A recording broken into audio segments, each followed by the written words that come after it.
El desastre de Gelbes fue, efectivamente, un completo desastre.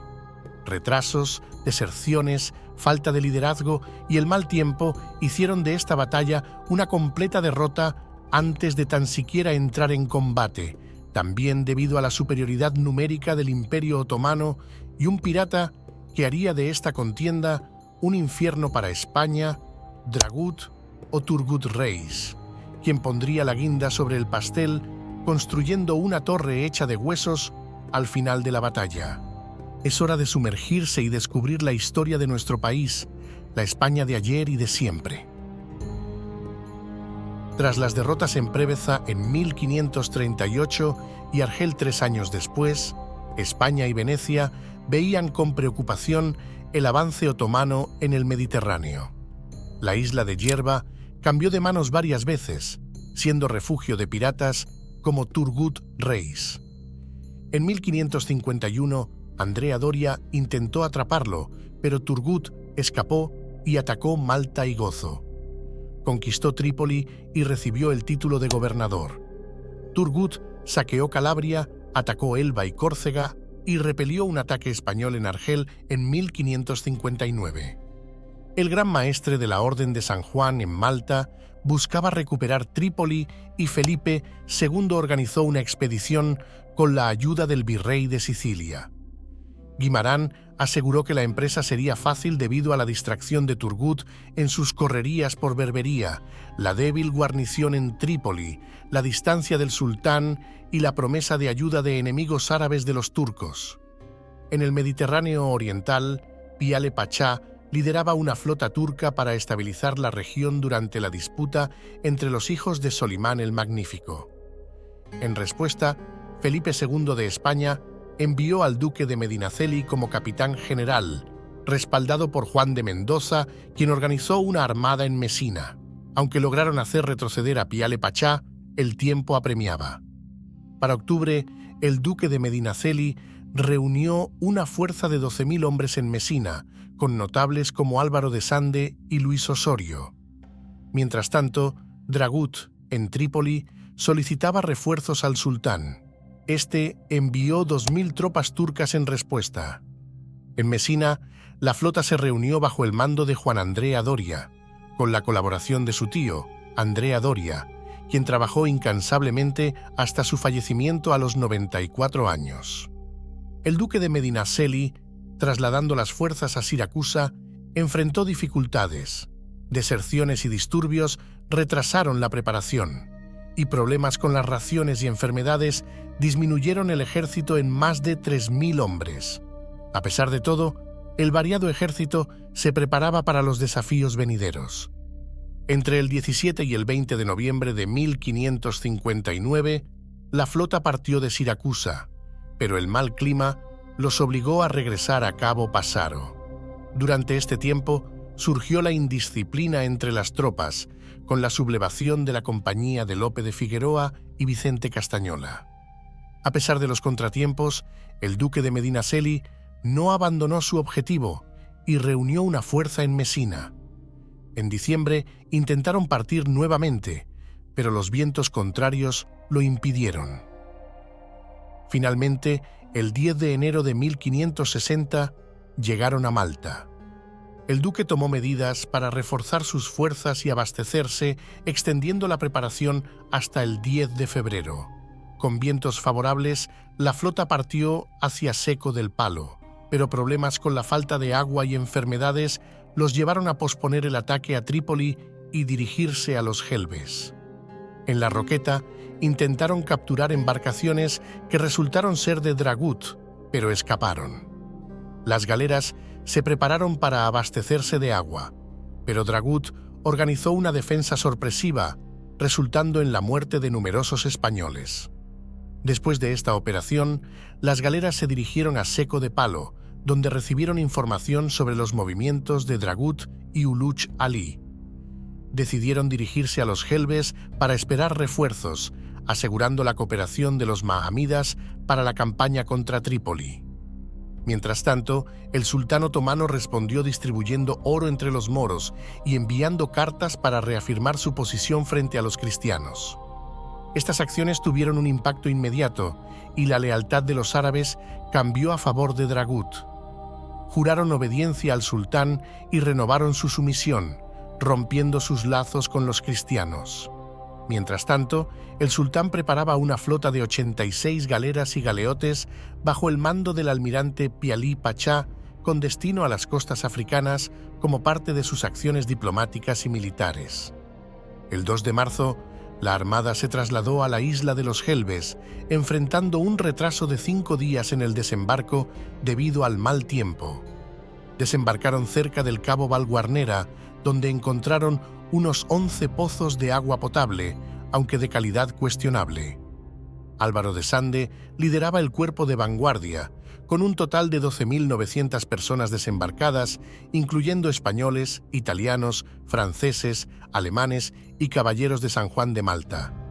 2 moros se presentaron para negociar en nombre del jeque Massaud, proponiendo una reunión en La Roqueta para discutir sobre el ataque a Trípoli. El ejército avanzó en 3 cuerpos, con la vanguardia liderada por el comendador de Malta, el centro por Andrea Gonzaga, con tropas italianas, y la retaguardia por Luis Osorio, con tropas españolas. En su avance hacia los pozos, fueron emboscados por los berberiscos, resultando en una escaramuza que dejó numerosas bajas en ambos bandos. Después de la escaramuza, el jeque Mesod se rindió y entregó el castillo, aceptando el tributo que anteriormente pagaba a los turcos. El ejército cristiano se estableció en un campo atrincherado, decidiendo fortificar el antiguo castillo árabe. Para el 23 de abril, el fuerte estaba en estado de defensa, con una guarnición de 2.000 infantes y una compañía de caballos. El 7 de mayo, 2 fragatas de Nápoles llegaron con un mensaje urgente del virrey sobre la inminente llegada de la armada turca. A pesar de la ansiedad de Juan Andrea por partir, los altos mandos cristianos mostraban tranquilidad, creyendo que los otomanos aún no habían salido de Estambul. Pero antes de continuar la historia, quiero decirte que, si quieres conocer la historia de los mayores héroes de España, tengo un boletín por correo electrónico donde hablamos de películas y libros de la historia de España. Si quieres conocer la historia de los mayores héroes de España, solo debes suscribirte a la newsletter que te dejo en la descripción. El 8 de mayo se ordenó el embarque general, pero antes del anochecer del día 10, una fragata de Malta informó sobre la presencia turca en la isla de Gozo. La armada otomana, liderada por Pialí Pachá, había hecho escala allí y se dirigía hacia los Gelbes tras enterarse de la presencia cristiana en la zona. Aunque Pialí dudaba en atacar, Uluchalí lo convenció de la superioridad numérica y la unidad de su tropa. Después de una travesía dificultosa, las galeras turcas llegaron a la isla de Lampedusa, pero una tormenta les obligó a refugiarse en Querquenes. A pesar del retraso, se prepararon para el combate al llegar a los Gelbes, enviando una fragata para espiar al enemigo. Confirmaron que los cristianos estaban preparándose para el embarque, ya advertidos por el Gran Maestre. La armada cristiana, en proceso de partir, fue sorprendida por la llegada de la armada turca. En medio del caos, algunos intentaron huir hacia la costa y otros hacia el castillo, pero los turcos los persiguieron. Juan Andrea Doria encalló su nave y se dirigió al fuerte, mientras que las galeras cristianas se dispersaron, algunas encallando en los arrecifes. Los turcos capturaron varias galeras, mientras que otros cristianos lucharon valientemente o intentaron nadar a la costa. Álvaro de Sande lideró el rescate de los náufragos en la costa. Muchos líderes cristianos y naves importantes fueron capturados y el duque consultó a Doria y Sande sobre los siguientes pasos. Doria propuso organizar la defensa y solicitar refuerzos, mientras que Sande instó a partir para asegurar Sicilia. Sande decidió quedarse en el castillo, siendo elogiado por su valentía. La derrota se atribuyó al miedo y la falta de valentía, y Felipe II canceló los preparativos de rescate al saber que la guarnición estaba a salvo. Después del enfrentamiento, el castillo estaba defendido por más de 5.000 hombres, liderados por Álvaro de Sande. Pialí fondeó sus galeras a unas 5 millas de distancia debido a los bajos. Dragut se unió al asedio desde Trípoli. Los turcos intentaron desembarcar el 16 de mayo, pero la falta de embarcaciones retrasó la operación.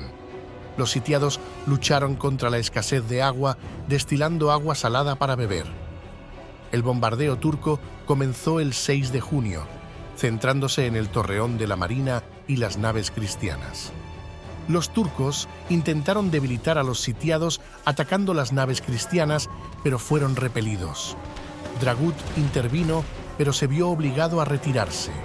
A pesar de las pérdidas, los turcos destruyeron los pozos cristianos y avanzaron hacia el foso. Intentaron asaltar las galeras cristianas 2 veces, sin éxito. Los jenízaros otomanos capturaron algunos refugios subterráneos después de una feroz lucha. La resistencia cristiana, aunque valiente, no pudo evitar que los turcos avanzaran. La situación era cada vez más desesperada para los sitiados.